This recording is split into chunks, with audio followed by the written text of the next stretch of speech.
سیدنا امیر حمزہ رضی اللہ تعالیٰ عنہ کا حضرت جناب سیدنا امیر حمزہ رضی اللہ تعالیٰ عنہ نبی کریم کے چچا تھے۔ بعض مفسرین نے لکھا ہے کہ یہ حضور کے خالہ زاد بھی تھے۔ ان کی والدہ اور حضرت آمنہ دونوں بہنیں تھیں، اور ان دونوں نے ایک ہی لونڈی ثویبہ کا دودھ بھی پیا تھا۔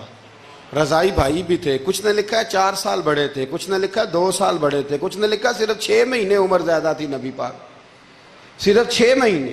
حضرت امیر حمزہ رضی اللہ تعالیٰ عنہ بڑے بہادر تھے، بڑے نڈر تھے، بڑے بے باک تھے، بڑے جفا کش تھے، بڑے مجاہد تھے، بڑے بے باک تھے، جری تھے، ہمت والے تھے، فیصلہ کرنے کی طاقت رکھتے تھے۔ میرے نبی رحمت علیہ السلام کے بڑے محبوب تھے حضرت امیر حمزہ، پر اپنی باتوں کے کھرے، وعدوں کے پکے، سٹینڈ لینے کا مزاج رکھنے والے حضرت امیر حمزہ فرماتے ہیں ابھی کلمہ نہیں پڑھتے تھے۔ کہتے ہیں میں شکار کے لیے گیا تھا، واپس آیا تو واقعہ یہ ہوا کہ نبی کریم علیہ السلام نہ کوہ صفا کی پہاڑی کی طرف جا رہے تھے تو رستے میں ابو جہل آ گیا۔ اس نے حضور کو نہ برا بھلا کہا۔ میرے نبی کریم علیہ السلام نے نا آج اس کے جواب میں خاموشی اختیار کی۔ خاموشی بہت بڑا طوفان ہوتی ہے، چپ رہنا بہت بڑا طوفان ہوتا ہے۔ حضور خاموش ہو گئے، مکمل کوئی بات نہیں، حضور دیر تک خاموش رہے۔ نبی کریم علیہ السلام جب خاموش رہے تو سر پٹایا، اور اس کے ہاتھ میں ڈنڈا تھا، حضور کے سر اقدس پر دے مارا۔ حضور کچھ نہیں بولے، خاموش رہے، سر پہ ہاتھ رکھا، گھر تشریف لے گئے۔ وہ لونڈی دیکھ رہی تھی، نبی کریم علیہ السلام تشریف لائے حضرت ختیجہ کے گھر۔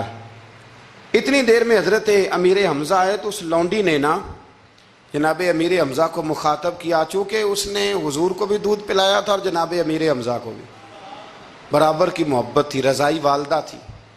حضرت امیر حمزہ کو دیکھ کے کہنے لگی امیر حمزہ کہاں سے آ رہے ہو؟ کہا شکار کھیل کے آ رہا ہوں۔ فرمایا کیا فائدہ تیری بہادری کا، کیا مطلب ہے تیرے اس سارے کارنامے کا، کہا ہوا کیا؟ تو وہ لونڈی کہنے لگی کہ آج میرے سامنے ابو جال نے ڈنڈوں سے اتنا مارا ہے کہ حضور کے سر اقدس سے خون نکل آیا ہے، خون نکل آیا ہے۔ مجھے پتہ ہے ابو جہل یہ ظلم اس لیے کرتا ہے کہ محمد ابن عبداللہ کے والد موجود نہیں۔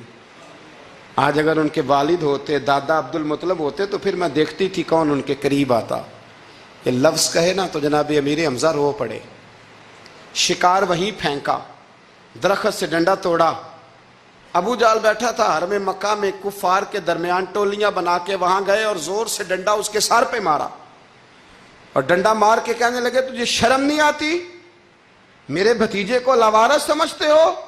جرت ہے تو ذرا آنکھ اٹھا کے ایک دفعہ دیکھو، میں تمہاری آنکھ نہ نکال دوں تو کرو ہمت، اگر طاقت ہے تو بولو۔ اللہ اکبر۔ جب یہ لفظ کہے، جب یہ بات کری تو ابو جہل کانپنے لگا۔ کچھ لوگوں نے چاہا حضرت امیر حمزہ کے معاملے میں مداخلت کرنی، پر کہنے لگا چپ کر جو، تمہیں پتہ نہیں یہ شیر بڑا ہے، یہ دلیر ہے، یہ طاقتور ہے، خبردار کوئی بات نہ کرنا۔ اللہ اکبر۔ حضرت امیر حمزہ وہاں سے نہ نکل کے تو سیدہ ختیجہ کے گھر آئے۔ سیدہ ختیجہ الکبریٰ رضی اللہ تعالیٰ عنہ نا نبی کریم کو مرہم پٹی کر رہی تھی۔ حضور نے چچا کا چہرہ دیکھا تو آنکھوں میں آنسو آ گئے۔ حضرت امیر حمزہ بھی روئے اور کہنے لگے بھتیجے خوش ہو جا، میں اس کا سر پھوڑ آیا ہوں، اتنی زور سے مارا ہے کہ اس کو ہمت نہیں ہوئی بات کرنے کی۔ حضرت امیر حمزہ کے جواب میں محبوب فرمانے لگے چچا میں ابو جہل کا سر پھوڑنے سے تو خوش نہیں نہ ہوتا۔ کہا آپ کیسے خوش ہوتے ہیں؟ فرمایا آپ کلمہ پڑھ جائیں میں خوش ہو جاؤں گا۔ تو حضرت امیر حمزہ کہنے لگے کلمہ پڑھنے سے راضی ہو جاؤ گے، خوش ہو جاؤ گے، بس اتنی سی بات؟ فرمایا ہاں۔ تو کہا پڑھاؤ کلمہ،